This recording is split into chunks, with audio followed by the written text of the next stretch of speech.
Hello friends, मैं हूं सूरज और आप सभी का सूरज एकेडमी में स्वागत है। प्यारे साथियों, आज नए टॉपिक के साथ आया हूं जिसका नाम है खिलजी डायनेस्टी। क्या दोस्तों? खिलजी डायनेस्टी। दोस्तों, इससे पहले एक न्यू टॉपिक यानी कि गुलाम डायनेस्टी, गुलाम वंश, सेलेब डायनेस्टी कवर कर चुके हैं। इससे पहले अगर नहीं देखे हैं तो पहले सेलेब डायनेस्टी को देखने का प्रयास करें। देखिए दोस्तों, दूसरा टॉपिक है खिलजी डायनेस्टी। दोस्तों, बिना किसी गपशप के शुरू करते हैं। देखिए दोस्तों, अगर खिलजी डायनेस्टी के बारे में बात की जाए तो इसके रूलिंग पीरियड रहा 1290 ईस्वी से लेकर 1320 ईस्वी तक। दोस्तों, इसका रूलिंग पीरियड कितना तक? 1290 ईस्वी से लेकर 1320 ईस्वी तक रहा।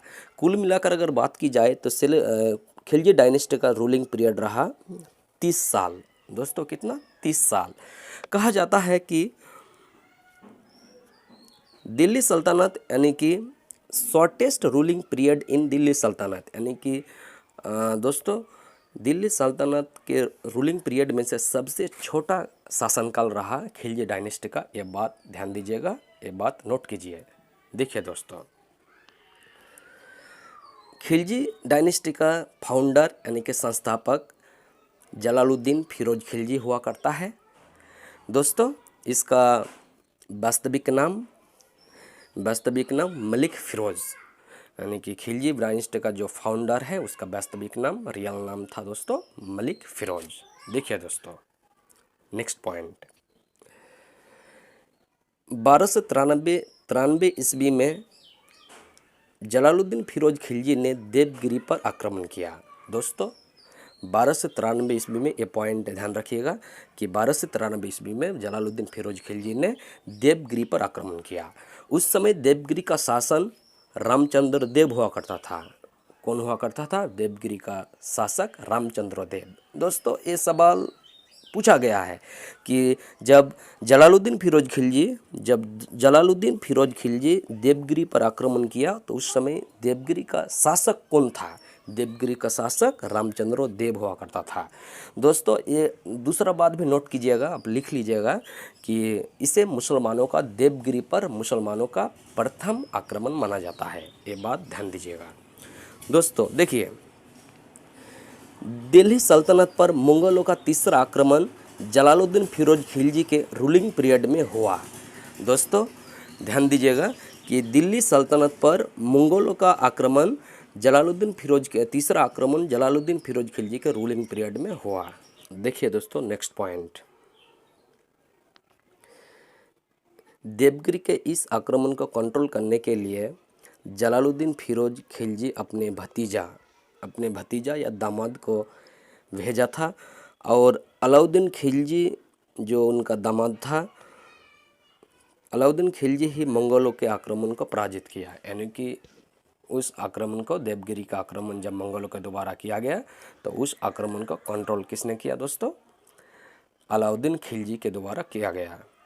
देखिए दोस्तों, नेक्स्ट पॉइंट, 1296 ईस्वी में करा नामक स्थान पर अलाउद्दीन खिलजी ने धोखे से अपने ससुर की हत्या कर दी।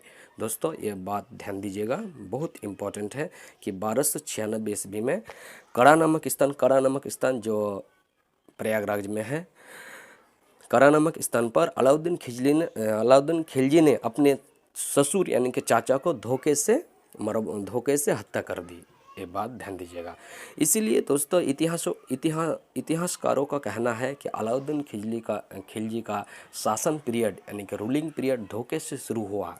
दोस्तों, धोखे से शुरू हुआ और आतंक से समाप्त हुआ, क्योंकि अलाउद्दीन खिलजी जब दिल्ली सल्तनत का जब शासक बना, तब ये दिल्ली जनता के लिए काइंडनेस के लिए बना, यानी कि सहयोग की, बहुत भले अच्छे काम किए। तो दोस्तों देखिए, उसके बाद पढ़ते हैं अलाउद्दीन खिलजी। इसका रूलिंग पीरियड रहा 1296 ईस्वी से लेकर 1316 ईस्वी तक। दोस्तों, इसका ध्यान दीजिएगा, वास्तविक नाम, रियल नाम, अलाउद्दीन खिलजी का रियल नाम अली गुरसफ था। संस्कृत के जोधपुर इंस्क्रिप्शन यानी कि अभिलेख में अलाउद्दीन खिलजी को की तुलना देवताओं से की गई। दोस्तों ध्यान दीजिएगा, नेक्स्ट पॉइंट, दिल्ली सल्तनत में स्थायी सेना रखने वाला यहाँ प्रथम सुल्तान था। यानी कि अलाउद्दीन खिलजी दिल्ली सल्तनत का स्थायी सेना रखने वाला प्रथम सुल्तान था, ये बात ध्यान दीजिएगा। इसी ने अपने रूलिंग पीरियड में दोस्तों, इसी ने अपने रूलिंग पीरियड में सेना को नगद वेतन देने की शुरुआत की। यानी कि इससे पहले सेनाओं को नगद वेतन की प्रथा नहीं शुरू की थी। अलाउद्दीन खिलजी पहला शासक था जो दिल्ली सल्तनत में यानी सेनाओं को नगद वेतन देने की शुरुआत की। ये बात ध्यान दीजिएगा, परीक्षा में पूछा गया है दोस्तों। देखिए दोस्तों, अमीर खुसरो, ये बात ध्यान दीजिएगा, अमीर खुसरो अलाउद्दीन खिलजी के दरबारी कवि हुआ करते थे। ठीक है दोस्तों, अमीर खुसरो अलाउद्दीन खिलजी के दरबारी कवि हुआ करते थे। दोस्तों अमीर खुसरो बलबन के समकालीन हुआ करते थे, ये तो हमने पिछले वीडियो में पढ़ चुके हैं। देखिए दोस्तों, नेक्स्ट, अमीर खुसरो ने तोते हिंद के बारे में बताया। दोस्तों अमीर खुसरो ने 2 म्यूज़िकल इंस्ट्रूमेंट का निर्माण की। एक है दोस्तों सितार, दूसरा है तबला। ये दोनों का निर्माण किया अमीर खुसरो के द्वारा।